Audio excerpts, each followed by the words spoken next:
கழுதை எங்கே காணோன்னு யாராவது கவலைப்படுறாங்களா? இப்போ பார்க்குறதே இல்லையே கழுதை யாராவது காப்பாற்றணும்னு பேசுகிறாங்களா?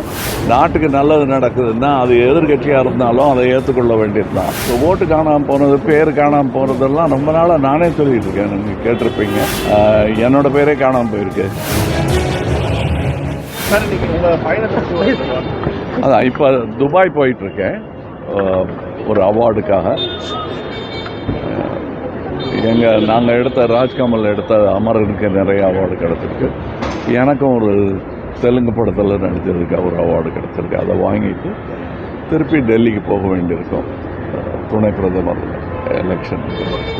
இந்த தேர்தல் பீகாரில் வந்து பார்த்தீங்கன்னா அந்த வாக்காளர் அந்த பேசும்போது பிரதமரோட தாயை வந்து பார்த்தீங்கன்னா பிரதமரோட அம்மா தாயாரை வந்து அவமானப்படுற மாதிரி பேசுகிறாங்க. பிரதமர் சொல்லியிருக்காரு.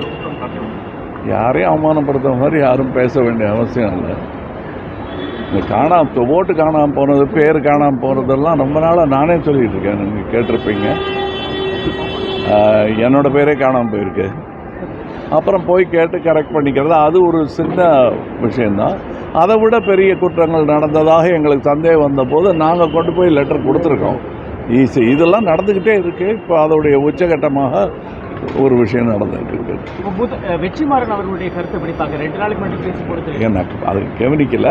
அது பார்த்துட்டு நான் தற்பொழுது தமிழகத்தில் வந்து இப்போ ரீசெண்டாக முக்கியமான வந்து தெருநாய்களோட தொல்லை ரொம்ப அதிகமாக இருக்குதுன்னு சொல்லிட்டு வராங்க. அதே மாதிரி விலங்குநல ஆர்வலர்கள் வந்து பார்த்தீங்கன்னா ஒரு பக்கம் அதுக்கு சப்போர்ட் பண்ணுறாங்க, ஆனால் அதிகமாக பொதுமக்கள் பாதிக்கப்படுறாங்க. இது என்ன தீர்வு வரணும்னு நினைக்கிறீங்க? தீர்வு ரொம்ப சிம்பிளுங்க. அதை விஷயம் தெரிஞ்சவங்க, உலக சரித்திரம் தெரிஞ்சவங்க, சமூக சுகாதாரம் என்னன்னு தெரிஞ்சவங்க, கழுதை எங்கே காணோன்னு யாராவது கவலைப்படுறாங்களா? கழுதைகள்லாம் காணாமல் போச்சு. நமக்காக எவ்வளோ பொதி சுமந்துருக்கு. இப்போ பார்க்குறதே இல்லையே கழுதை யாராவது காப்பாற்றணும்னு பேசுகிறாங்களா? எல்லா உயிர்களையும் காப்பாற்றணும், எவ்வளோ முடியுமோ காப்பாற்றணும். அவ்வளோதான் என்னுடைய கருத்து. முதல்வருடைய வெளிநாட்டு பயணத்தை 3000 கோடிக்கு மேலாக முதலீடு ஈர்க்கப்பட்டிருக்கிறது. பாஜக வந்து அதை விமர்சனம் பண்ணுறாங்க. டூரிசம் மாதிரி போயிருக்கு சார். ஒருத்தர் நல்லது செய்யும்போது எந்த கட்சின்னு நான் பார்க்கறது கிடையாது.